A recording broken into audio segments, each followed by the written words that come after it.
Riwayat Bukhari juga menjelaskan Nabi kita Muhammad SAW pernah keluar di malam hari lagi terang langit, bintang-bintang kelihatan, gemerlapan. Apalagi zaman dulu tidak ada penerang lampu seperti kita, tidak ada penerangan lampu. Jadi kalau orang makin gelap, tidak ada penerangan lampu, makin terang kita melihat langit. Ya. Kelihatan bintang-bintang gemerlapan, kata Nabi SAW, apakah kalian lihat bintang-bintang itu? Kata mereka para sahabat, tentu ya Rasulullah, jelas sekali, terang. Kata Nabi SAW, demi zat yang ubun-ubunku dalam genggamannya, demi Allah, nanti kalian di istana, kalian di surga akan melihat istana-istana di atas kalian, derajat di atasnya, seperti kalian lihat dari bumi sekarang bintang-bintang itu. Jauh sekali, cuma bisa lihat cahayanya. Lalu mereka pun berkata, ya Rasulullah, apakah itu penduduknya, tempatnya ahli surga, tempatnya para nabi-nabi? Kata Nabi SAW, bukan. Itu adalah tempat orang-orang soleh dari umatku. Perbedaan derajat di antara mereka. Jadi sangat luar biasa. Oleh karena itu teman-teman sekalian, jangan mulai sekarang, mulai detik ini, ubah sebuah pola hidup yang selalu ada pada diri kita. Seperti misal, banyak orang di antara kita banyak buang-buang waktu kosong. Waktu kosong. Pada saat lagi waktu kosong, kemana kebanyakan orang?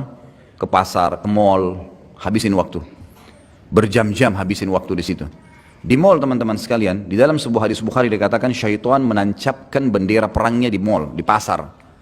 Itu tempatnya. Dan kata Nabi SAW, makin tanda-tanda hari kiamat adalah banyaknya pasar bersebelahan. Banyak.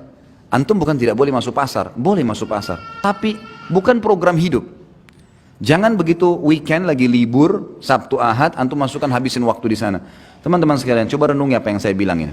Mudah-mudahan kita bisa ambil pelajaran dari situ. Kalau weekend pun kita lagi tidak bisa, kita lagi liburan, Sabtu Ahad misalnya, kita lagi ada waktu lowong, gunakan, coba ubah sekarang pola pikirnya. Hiburan itu bukan mall, hiburan itu bukan pantai, hiburan itu bukan kolam renang.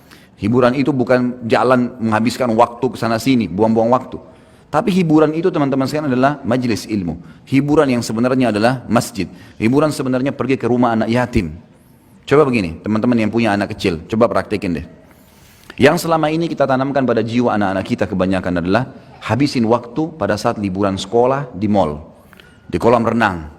Kadang-kadang bahkan ada di pintu-pintu kolam renang, kita temukan ikhwah yang berjenggot, akhwatnya pakai jilbab besar. Ngantar anaknya ke dalam kolam renang, di dalam satu kolam renang semuanya telanjang. Kalau azabnya Allah turun, kena nggak dia? Dan yang paling masalah adalah bagaimana kita menanamkan pendidikan itu pada anak-anak. Dia akan tertanam di benaknya, oh kalau saya liburan kolam renang, oh kalau saya liburan ke mall. Daripada antum habisin uang 1 juta 2 juta, banyak orang begitu saya temukan, habisin sudah hanya mainin anak-anaknya, mainan putar-putar, ngeng ribut. Sebentar naik ayah mau ini, ibu mau ini, gonta-ganti itu, habis percuma. Coba pakai pola ini. Uang yang 1 juta yang antum gunakan untuk habisin waktu tamasya, coba beli beras setengah kilo, bungkusin, bawa anak-anak di mobil, di kendaraan antum lalu bilang, nah ayah sama ibu mau bawa kamu ke tempat yang paling menyenangkan. Apa itu ayah? Apa itu bu? Mall? Nanti lihat aja sendiri. Bawa ke panti asuhan. Begitu masuk parkir panti asuhan, mereka akan tanya, apa ini? Nanti kamu akan tahu nak, turun, jangan buru-buru. Masuk sampaikan kepada ketua panti asuhan, saya lagi bawa bantuan buat anak-anak yatim di sini dan saya mau didik anak saya supaya membagikan makanan kepada mereka. Tolong dikumpulin semua, kumpulin. Kemudian bilang, nak, tunjuk. Ini anak-anak yatim sekarang. Yatim itu artinya tidak ada ayahnya. Lihat bagaimana ngumpul mereka di satu tempat seperti ini, makanan pun mereka makan rame-rame, mereka tidak bisa minta lebih kalau sudah habis. Orang tuanya nggak ada. Kalian sekarang masih punya ayah, masih punya ibu. Ada pengen makanan tinggal buka kulkas, tinggal minta. Ini lihat orang-orang susah sekarang. Lalu kemudian ini ayah dan ibu sudah siapin bagian-bagian ini, paket, kalian yang bagiin, suruh bagiin. Bagiin ke anak-anak yatim itu, biar mereka bagi ke anak-anak yatim itu. Kemudian suruh anak-anak yatim itu cerita, bagaimana rasanya tidak punya ayah, bagaimana rasanya tidak punya ibu. Dengan bahasa mereka, anak yatim kepada anak-anak kita. Saya jamin teman-teman sekalian, setelah pulang dari situ anak antum jadi orang baik sampai mati. Karena program hidupnya sekarang adalah bantu orang susah. Ada teman saya, sampai sekarang, subhanallah, dia jalankan setiap minggu. Setiap minggu, begitu anaknya sudah libur Sabtu Ahad, masuk ke pelosok-pelosok Jawa Tengah, Jawa Barat, Jawa Tengah, sampai ke Jawa Timur. Naik mobil, sekeluarga, dia, istrinya sama anak-anaknya saja. Bawa paket beras, gula, setiap minggu. Penuh mobilnya di belakang. Dan dia bilang, subhanallah, dia bilang sama teman dekat saya. Dia bilang, subhanallah, semenjak saya lakukan program ini, nggak pernah susah rezeki saya. Ada saja datang. Saya masuk terus saya bawa, bagi-bagiin suruh anak-anak saya, di foto-foto sama dia. Ada orang yang rumahnya sudah mau rubuh, ada orang anak tidak bisa sekolah karena nggak ada baju sekolahnya, ada yang nggak ada sepatunya dan seterusnya. Akhirnya jadi sebuah program hidup. Anak-anaknya sekarang setiap kali mau tiba hari Sabtu, mereka sudah bilang, ayah tolong beliin duit, kasih duit beliin pensil, beliin pulpen. Ditanya untuk apa nak? Untuk kasih teman-teman saya di kampung yang kita mau datangin. Setiap minggu dia pindah-pindah kampung tuh, didata sama dia sampai dia punya data ribuan orang miskin, orang muslim yang tidak ada pernah orang datang bawa bantuan ke sana. Dan anak-anaknya dari kecil sudah dilatih seperti itu. Sekarang anak-anaknya sudah mulai ada yang balik. Program hidupnya adalah kalau susah, kalau liburan pasti ke tempat-tempat ini, tempat-tempat seperti ini. Kira-kira mana yang lebih bermanfaat teman-teman sekalian? Dibawa ke panti asuhan yang mungkin orang anggap remeh seperti tadi, dengan antum bawa ke mall yang habisin waktu. Bayangkan mall itu selama antum di sana 5 jam musik terus, non-stop, dan musik haram. Yang kedua, berapa banyak orang yang terbuka auratnya? 1-2 orang saja antum wajib pungkiri, apalagi kalau 100 orang yang kita lewatin. Belum transaksi yang ada di sana, transaksi ribawi. Berapa banyak transaksi ribawi? Bukankah banyak di sana transaksi ribawi? Banyak, bank-bank sewa tempat ribawi ada, transaksi ribawi. Ada transaksi zina. Karaoke-karaokean itu siapa yang bilang bukan zina? Jelas-jelas gelap, dia makan nyanyi tapi ditemani sama lawan jenisnya. Gelap, kemudian dikatakan tidak berzina, ada transaksi zina, ada banyak hal kemungkaran. Lalu antum habisin waktu dan anak antum di situ, kira-kira bagaimana efeknya? Pintu-pintu seperti ini harus diubah. Kalau antum mau istiqamah di jalan Allah, mudah kita tersentuh kalau mendengarkan masalah surga, mau mengajak akhirat sebagai target. Memang urusan dunia harus diperkecil nih, harus dipersempit memang, nggak bisa nggak. Kalau nggak jadi masalah, jadi masalah. Jadi banyak sekali begitu, habis kalau liburan anak sekolah itu luar biasa. Sampai pernah di ikhwah-ikhwat yang dulu sama saya, Ustadz kita kalau liburan sekolah nggak tahu harus kemana. Akhirnya saya pun bawa anak saya ke pantai, bawa ke kolam renang, bawa ke sini, habis waktu.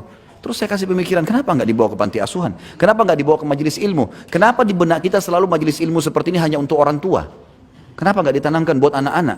Sebagaimana kita bisa rasakan nyaman ilmu ada, kenapa nggak dibawa anak-anak biar dengar? Misal contoh, kan gitu. Kita ubah sekarang persepsi untuk itu. Karena memang kalau mau jadi ahli surga seperti itu teman-teman sekalian. Memang harus betul-betul menyempitkan urusan yang bisa membuat kita lalai dari surga. Bahkan bahaya dekat dengan neraka. Contoh saja program sederhana. Saya kadang-kadang kalau ke masjid saya bawa anak-anak saya. Kadang-kadang anak perempuan saya pun ikut. Pada saat masuk masjid ada celengan, saya kasih duit. Ini nak, masukin ke sana. Mereka kasih. Untuk apa abati? Dipanggil saya abati. Abati itu ayah sayang gitu. Saya bilang taruh dulu, masukin. Mereka masukin. Begitu mereka kembali, saya bilang ini masjidnya, rumahnya Allah. Itu kotak amal untuk kegiatan masjid. Biasakan kalian menyumbang. Masih kecil, 2 tahun, 3 tahun, 4 tahun, 5 tahun, anak-anak saya alhamdulillah, maka ikut. Akhirnya mereka bicara sama saya. Kalau masuk masjid, abati minta duitnya mau kasih celengan. Baik ini, kasih. Kalau lagi jalan, ada orang miskin lewat. Saya panggil, lalu saya bilang sama mereka, orang itu mendekat mobil dikasih, ini kasih. Atau saya kasih mereka uang, ini uang, buka jendela kalian kasih dari sana. Kok dikasih tadi orang itu? Lihat orang itu bajunya, lihat susahnya hidup mereka. Kalau kita membantu orang susah, maka kita akan mendapatkan karunia Allah. Kata Nabi SAW, sesungguhnya kalian diberikan rezeki justru karena orang-orang susah di antara kalian. Maka setiap saya naik mobil, kalau anak-anak saya lihat orang susah, mereka tunjuk, itu berarti orang susah tuh. Tunjuk, itu orang susah, itu orang susah. Berhenti. Baik, kasih sumbangan. Jadi tertanam dalam benak mereka itu. Kalau saya telepon lagi keluar, kemudian saya telepon tanya kabar mereka, yang saya tanya, sudah sholat atau belum nak? Pertanyaan yang penting. Sholat dulu, bukan sudah makan atau belum. Sudah sholat belum nak? Keluar jangan lupa tutup aurat. Hari ini sudah hafal surah apa nak? Oh surah ini ya, baik, berarti mau dengar. Coba baca deh. Baca, mereka semangat karena orang tuanya selalu tanya. Jadi itu yang kita hidupkan dalam suasana mereka. Kalau ini, antum sedang mencetak kader-kader Rabbani. Ini yang dekat dengan Allah SWT dan ini menjadi aset amal jariah. Daripada kita buang-buang waktu, kita sendiri buang waktu, anak istri juga buang waktu, nggak ada gunanya. Nggak ada manfaatnya. Saya bicarakan dengan istri saya, kalau sesuatu yang penting mendesak baru masuk ke mall. Kalau tidak, jangan. Kalau darurat sekali baru. Bukan tidak boleh ya, tapi kalau darurat. Tapi kalau tidak, untuk apa habisin waktu? Seperti nanti kalau Ramadan tiba, ada orang habisin waktu. Dari pagi sampai tunggu buka puasa. Kenapa ini? Ada orang tidur dari pagi sampai menjelang buka puasa, cuma bangun sholat tidur lagi. Ini puasanya cuma setengah jam. Menjelang buka puasa baru bangun. Apa ini teman-teman sekalian? Di zaman Nabi SAW orang kalau lagi puasa jihad. Perang Badar di musim Ramadan. Ramadan pertama mereka tidak buka puasa padahal musafir gitu kan. Berperang dalam kondisi puasa. Jadi memang harus kita membentuk pribadi-pribadi yang menuju ke surga memang. Sehingga hawa nafsu dunia ini akan ditinggalkan. Karena kalau tidak kita berbahaya. Kita akan terbawa manusia lemah. Manusia lemah. Orang kalau nonton film Hollywood, Bollywood 1 jam, 2 jam pasti enak, nggak mungkin nggak enak. Orang yang dipanggil dan didatangkan artis yang hebat, laki-lakinya pintar action, perempuannya pintar action, semua gagah, semua cantik, lalu dinonton, pastilah enak. Tapi masalahnya merusak hati, gitu kan? Merusak. Sulit kita mau bangun sholat malam setelah tonton film-film begini, nggak bisa. Tapi kalau kita memang mengaji, memang taklim, memang larinya ke ibadah, maka akan terbentuk. Dan teman-teman sekalian, jangan pernah malu dengan perkataan orang. Ada judul ceramah yang saya susun, judulnya Iya, Ini Aku Sekarang. Emang harus begitu. Kita punya masa lalu pasti ada yang salah, tidak ada manusia yang sempurna. Nabi Adam alaihissalam lihat malaikat sujud depan matanya, tapi berbuat dosa. Cuma orang mukmin buat dosa, tahu salah tidak diulangin, itu yang benar. Bukan dia sudah tahu salah lalu diulangin, ini berbahaya, gitu kan? Ini sudah masuk dalam perbuatan mungkar yang berbahaya, bisa jadi istidraj, bisa sampai pada tingkatan azabnya Allah di situ. Nabi Musa alaihissalam pernah buat salah, Nabi Yunus alaihissalam pernah buat salah, gitu kan? Mereka punya berbuat salah. Umar bin Khattab adalah orang yang paling benci Islam sebelum Islam.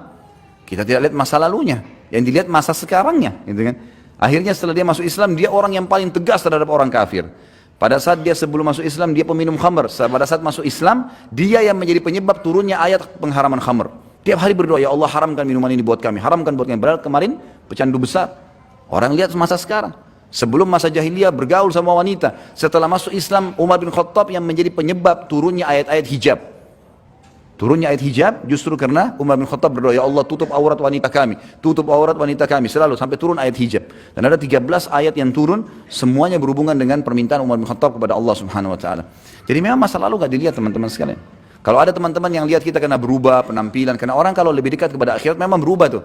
Lebih tenang, jalannya lebih teratur, lebih tawadhu, lebih merendah, kata-katanya lebih santun, selalu mau berbuat baik, membela orang yang sedang terzalimi. Kita selalu begitu, terbawa dengan arus ingin mengejar pahala dan takut berbuat dosa. Itu wajar, orang akhirat begitu. Nanti akan ada olok-olok tuh. Kamu alim ya sekarang, kamu begini ya, kamu begitu ya. Jawab, iya, ini aku sekarang. Dulu ya dulu. Bahkan sampai separah apapun, seorang wanita pernah pelacur misalnya, atau seorang laki-laki memang pernah juga ngelacur, istilahnya sudah nakal sekali luar biasa, terus sekarang dapat hidayah, taubat, tetap sama jawabannya, iya, ini aku sekarang. Dulu kamu begitu ya, dulu juga kamu begitu, iya, memang dulu, sekarang ini aku. Saya bertobat kepada Allah, mudah-mudahan Allah maafkan, itu yang penting. Jadi jangan pernah malu melihat perubahan-perubahan atau terjadi perubahan itu pada diri kita.